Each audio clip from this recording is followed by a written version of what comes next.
The Commander-in-Chief will follow his final State of the Union with his first trip to Omaha as president. Good evening, I'm Brandy Peterson. I'm Rob McCartney. We'll take you back to Washington in a few minutes. But our team coverage begins here at home. The president will address the crowd at UNO's Baxter Arena. And that's where KETV News Watch 7's Jeremy Maskell is live with tonight's big story. Rob and Brandy, the final preparations are underway here at Baxter Arena. And as the president tries to continue his State of the Union momentum, we talked with some of the people who say they'll be right on stage with him when he makes that speech here tomorrow afternoon.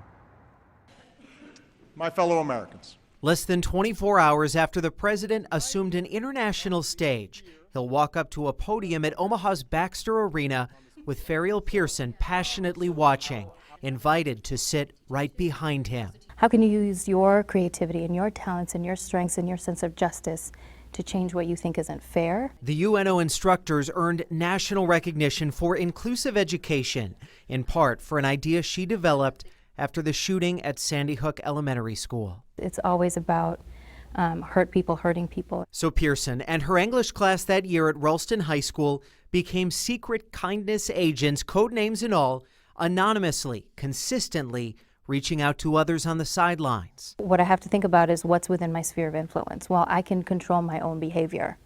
That's the number one thing that I can hopefully control the most. Pearson says her work is about creating change today and for generations to come.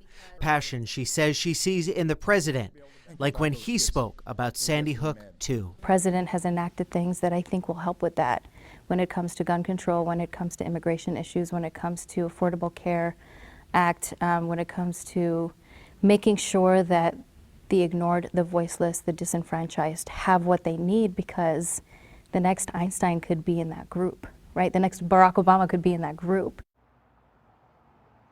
Now, if you have a ticket to see the speech here at Baxter Arena tomorrow, remember, doors open at 1. There will be security, though, so leave extra time.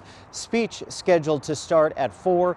Developing tonight, Nebraska Governor Pete Ricketts says his staff has cleared a window in his schedule tomorrow, removing a conflict. So he says he will be able to travel to Offutt Air Force Base to welcome President Obama as Air Force One lands tomorrow afternoon. Of course, we will carry it live on air and online.